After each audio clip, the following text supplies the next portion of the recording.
good morning. It is in lovely London this morning. It's got a lovely blue sky out there. Very cold, very frosty, but quite a nice day at the moment. Beats the misery of the clouds we've had. Anyway, I didn't see you yesterday. Apologies about that. Obviously, a significant day yesterday. See in the calendar. I did update the Discord group. Both the Bank of Japan and the Bank of England both held steady with their rates. No particular surprises from either central bank. Keynote was really Mr. Ueda, the governor of the Bank of Japan, remaining very quite dovish about the yen, and we saw a big move against the yen yesterday. It was very weak yesterday, excuse me. And the surprise split. There was three members of the MPC, the Monetary Policy Committee here in London, that voted to actually cut rates. Two were expected, and we added an additional one as well. So bit of a surprise in that. So plenty of chatter, obviously, within the MPC.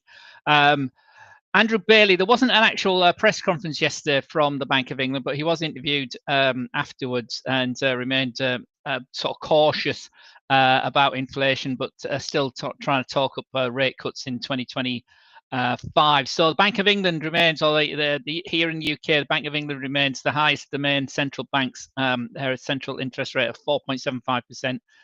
You compare that to Japan, where they're looking to raise rates rather than cut rates, down at 0.25 of 1%, and the Swiss just moving it up to 1% as well. So money flowing in for sterling, supported by that holding of cuts. Jobs remain really, really strong yesterday. The claims were back down to 220,000 in the US. It's sort of what was suggested by the Fed and Powell on Wednesday. Remember, the three key cornerstones. The jobs market has shown signs of cooling, but it remains very, very robust.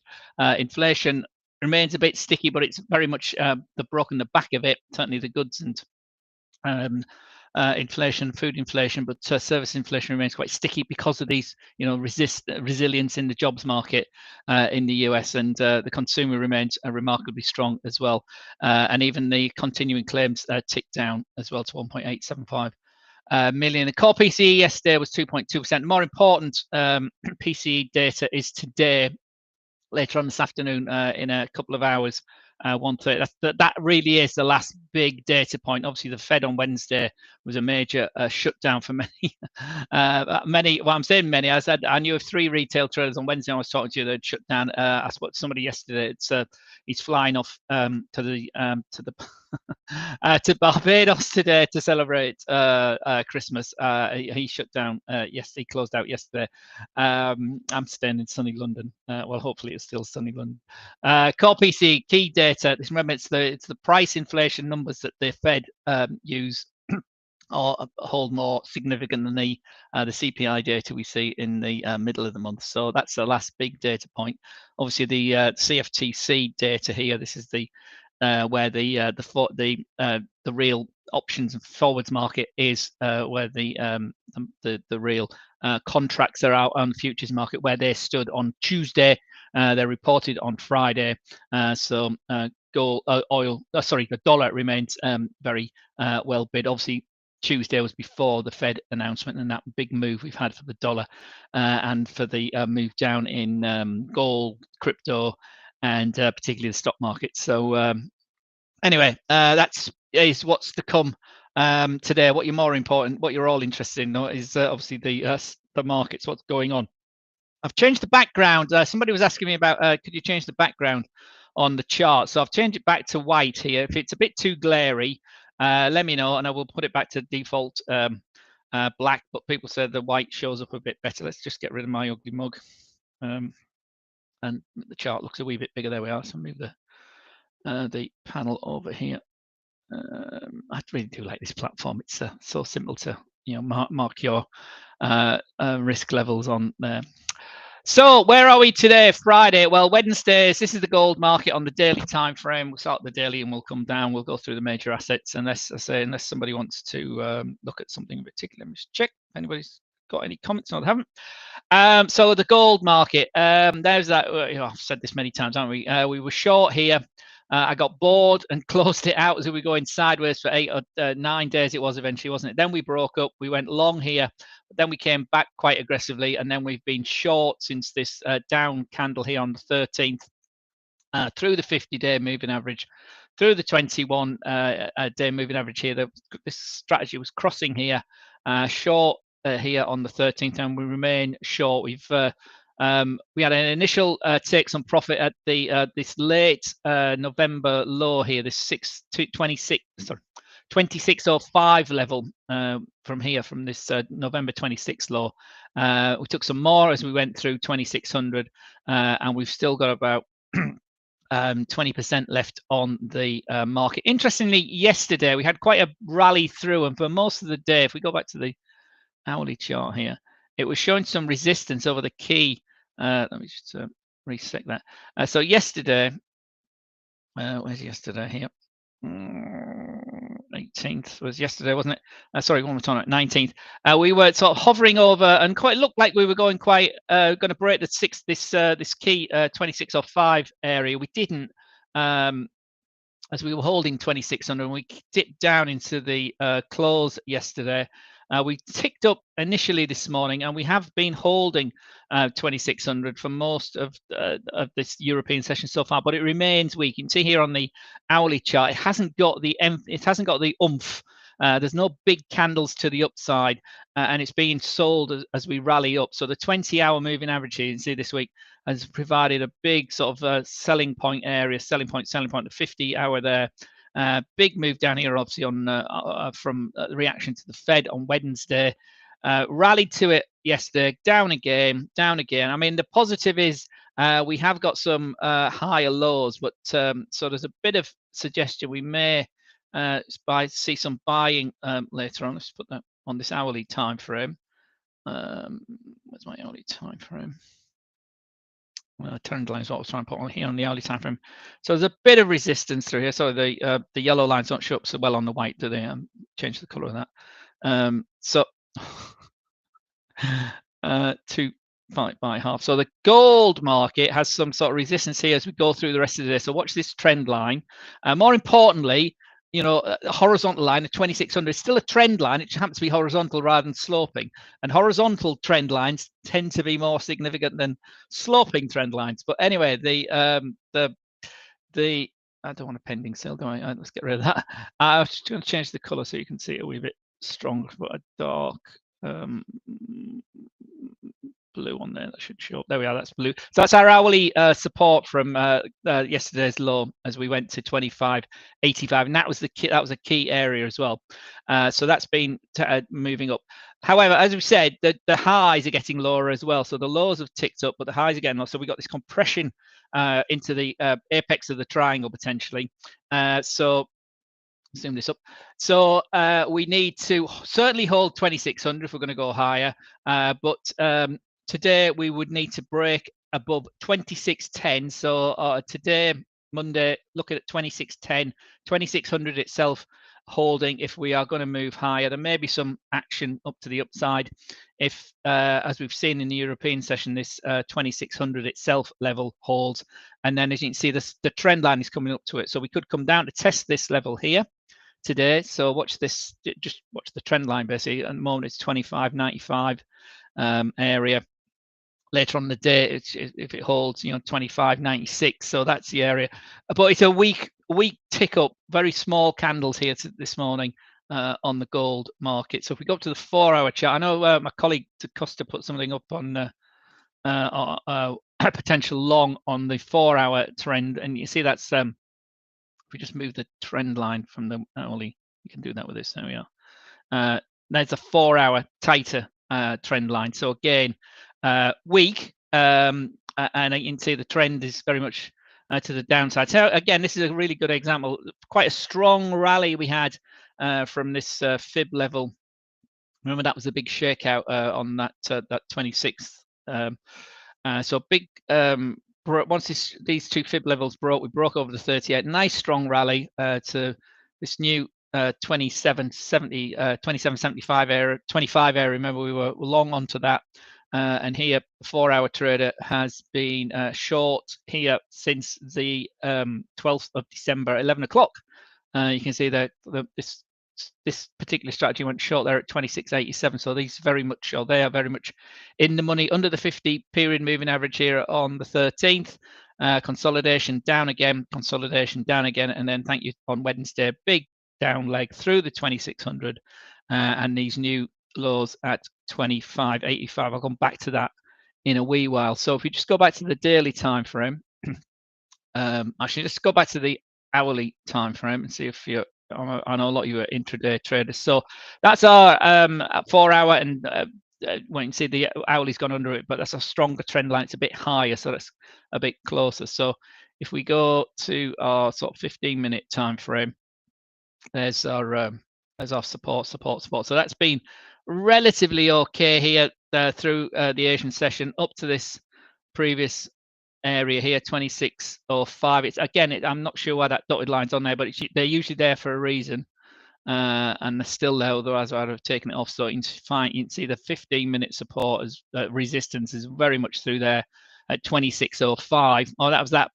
the that November low, wasn't it? 26.05. So we can't break up. So again, that's suggesting a bit of weakness. However, in Europe and Asia, the 50-hour, 15-minute moving average is held. It's held again here on the last candle it's completed. So that's relatively positive. So again, this could, just close target, isn't it, the 20 period? So we might have another spike back up to the 26. So 26.05 would be your upside target here. Initially, perhaps take some profit off if we get through the 20 period at 26.03, but we're already at 26.03.37. So there's a few cents in that potentially. But again, that current candle, if you're trading the 15 minutes, guys, is not yet finished. It's just started. In fact, it's 5 minutes in. So it's just it's positive in the first 5 minutes, but it's not completed. So on this candle, if you were trading 15 minutes, you would have gone short here, and you're out of the money currently because it's bounced back. But it did, we might have taken some short-term gain to that 50 period moving average because it held this morning, it held earlier this morning as well. So that's for a really good support area. So to be comfortable going long again, I'd want to break that 20 period moving average there for 15-minute traders. But that's just my interpretation of the market. It's not advice. It's just that's what this system is suggesting. This system is relatively successful. It has about a 60%, 65% hit rate. Actually, I'm saying that's certainly on the daily. I'm not sure that I haven't actually looked at the 15-minute, analyzed the 15-minute recently. But obviously, if the market isn't trending, moving averages systems aren't very good. As you can see here, we were short and long, but that's the last nice long move to the upside. Sorry, my phone is going off currently. So gold. Should take us back to the hourly time frame. So gold looks relatively weak on the higher time frames. The 20-hour moving average there, 26.06. First resistance has held today. That 26.05, and further resistance at 26.11.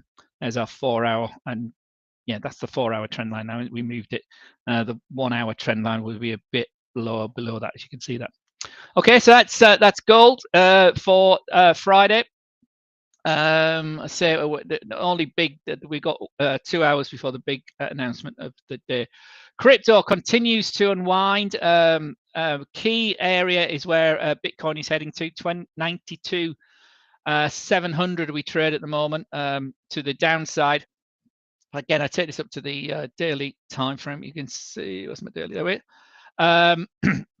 Big shakeout again. As I think I was speaking to you on Wednesday, wasn't I?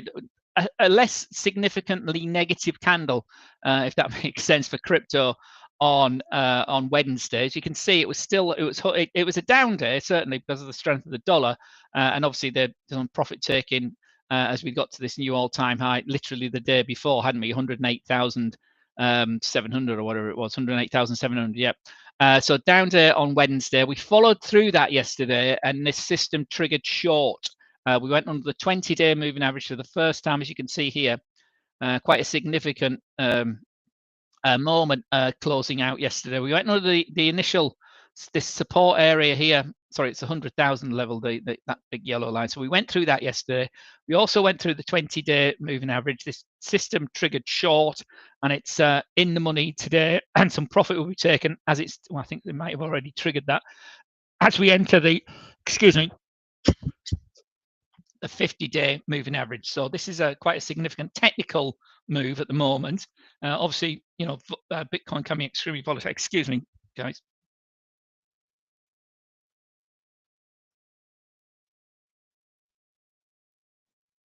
That's only my second cup of coffee of the day, and it's 11:30 here in London, so it's been very good today, but definitely needed. So we are on, as I say, we're in our fourth consecutive day lower, and that's a significant move, very significant down-bodied candle. So lots of profit being taken off there by Bitcoin traders. But again, if this 50 period, sorry, let me just go through this in order. So the 20-day, we haven't closed significantly below the 20-day moving average.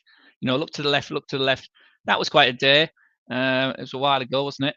But we went into the 50 at the moment. The 50 held. We had a little pivot point there, low, no more, but enough we went, and that was down at the 11th and 12th of October, and that was down at 60,000. Remember 60,000? Yeah. So you know we've had a 40% rally since then, plus so yeah, the massive breakout. So that's the last time, and then a few days before that, and this is when we were meandering, weren't we? We were consolidating, you know, little moves, small moves, but waves moves. Sometimes it looked like it was moving lower. With here, the lows getting lower, the highs getting lower. We then sort of went through that, and it was these 2 days here, and that's obviously the big day was the actual election itself, and we broke out of that channel, and we've never looked back since, except we have this week. So we're through the 20-day moving average. A significant short really was triggered, and that might be covered as we get to the 50. So watch this big areas in short, basically, guys. Watch this 50 period moving average. It's the 20. It's here. It's 92,200. We're currently trading at 93,000. So we are approaching a key level for Bitcoin, guys. Significant level. The 100-day would be down here somewhere as well. But this is a significant 4-day decline for Bitcoin. And again, let's just roll this back. We haven't seen that since this minor move here towards the end of September, beginning of the month. So classic sort of end of month move. We've still got a week to go, but it's also the end of the year and the end of the quarter as well. So some systems and programs sort of bagging its profits for 2024. As I say, lots of people. I know 4 traders that shut up shop for 2024, but still plenty of opportunities next week. So Bitcoin key area 92,200, where the 50-day moving average sits. So watch that as we go forward, also, and other cryptos as well. Let's go through this logically. Oil continues to wane. We can't hold the $70 level, the yellow line here. We can see that on this white chart. And remember, we were saying about this is relatively positive, where we've got these parallel in line charts, but we're very much range bound. We're very much channel bound. We're sideways. We've got a $67 floor. We've got a $70 top of the channel. We keep poking higher, but we can't. And again, the highs, as we've said before, continue to get lower. And just like we've seen on crypto, we've now got our 5 days to the downside. Now we're into our 5th day low for oil. Continued chatter that some ceasefire talks that the Israelis are attending are going okay, but that's as far as we go. Obviously, the situation in Ukraine may be coming to a head. Lots of people countering that it might come to that it doesn't come to a head too quickly. Zelensky was in the EU yesterday. Obviously, Trump's inaugurated on the 20th of January. It's less than a month away now. Things could change. He's talking up. It needs to be fixed. Basically, because he doesn't want to throw any more American money at it.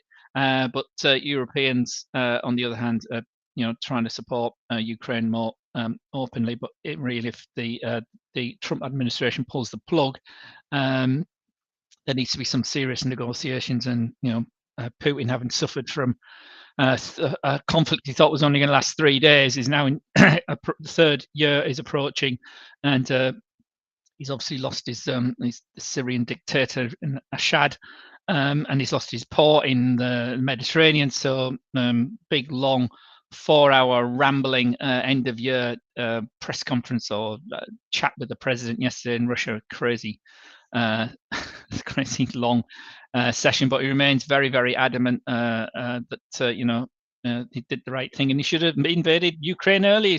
He said yesterday. Anyway, all of this obviously plays on the oil market. The Saudis remain a key player along with the Americans, and so basically, in short, $70 it just isn't holding.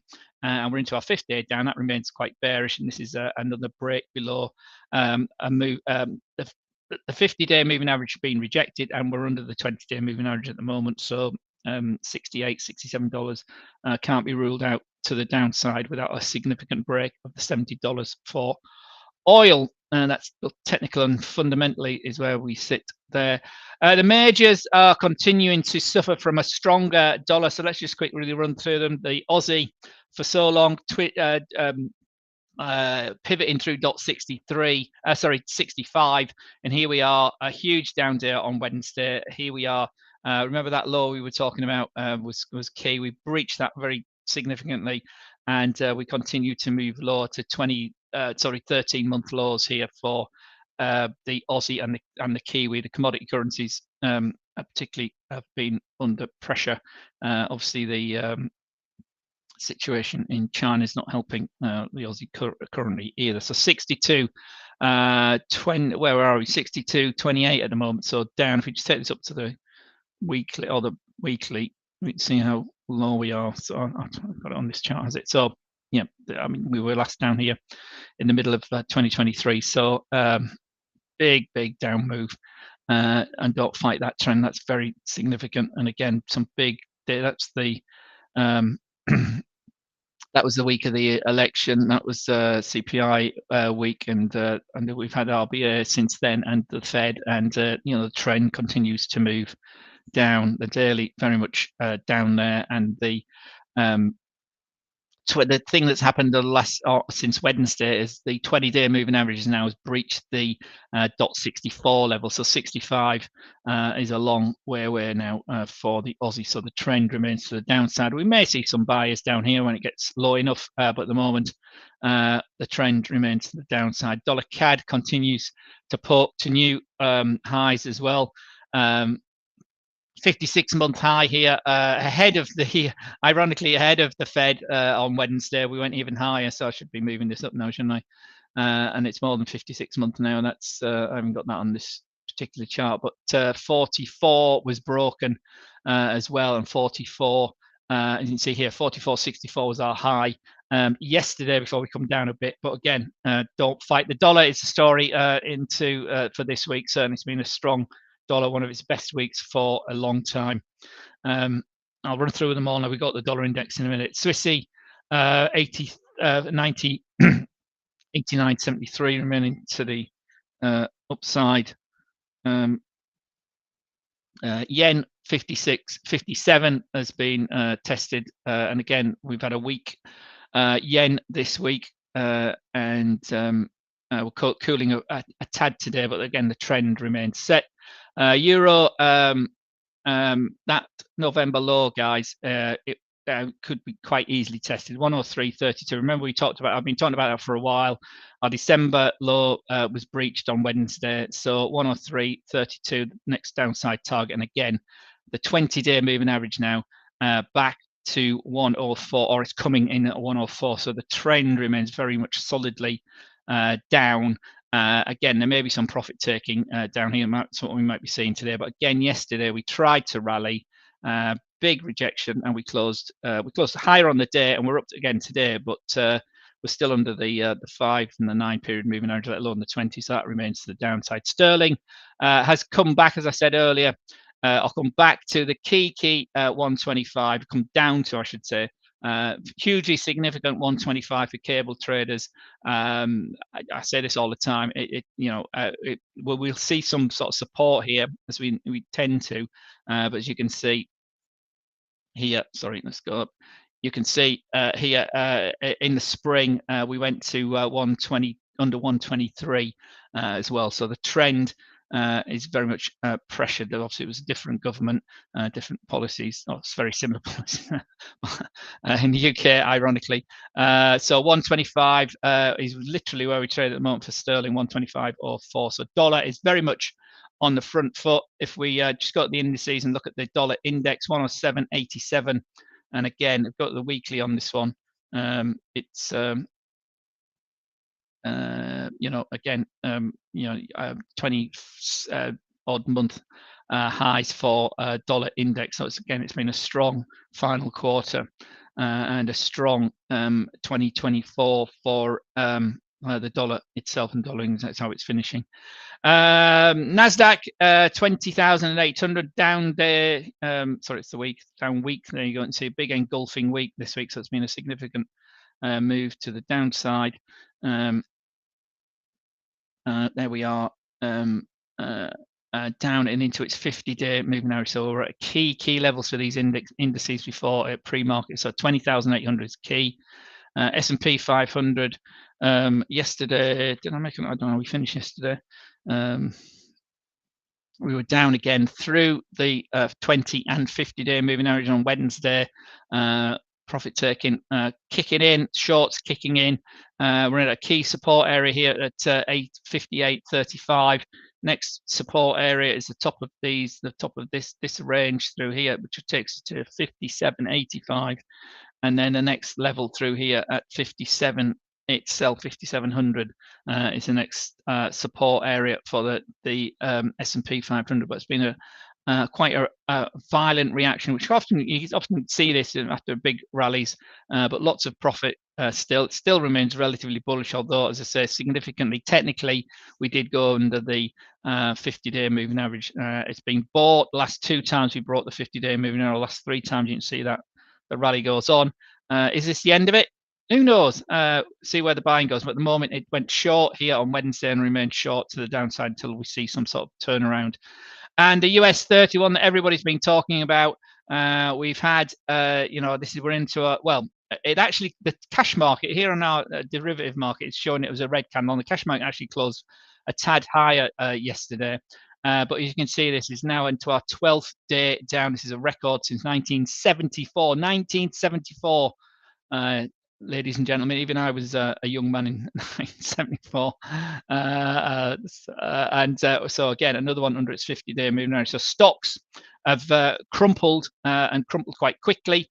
But, there's been some massive profits as we look back to the year. I mean, this is going back to the year. So we're all the way down here as the year started. So you can't really cry. And again, you can see how the 50-day has provided support. Big breach this time, though, percentage-wise, significant. This was a flat area, so less significant. So some significant Black Wednesday, as they're calling it, as we collapsed. Whatever it was, how much did we lose on Wednesday? It was 2.5. What's this? The Dow was off, 4%, 2.9%. That's the S&P, and the Nasdaq lost 3.56% on Wednesday. So big moves against the stocks on the strength of the dollar, on the back of a slowing interest rate cut for 2024-5 than many had expected, but that's sort of in line with the Trump administration coming in and higher inflation outlook potentially. So that's always confirmed really on Wednesday. So there we go. That's Friday for you. Watch the PCE index numbers in an hour and a half, 90 minutes now. And we'll see you all again next week. Quiet week next week. Obviously, it's Christmas week for many of us celebrating Christmas, and very little data, but we'll be with you certainly on Monday, Tuesday next week. So take care, stay safe.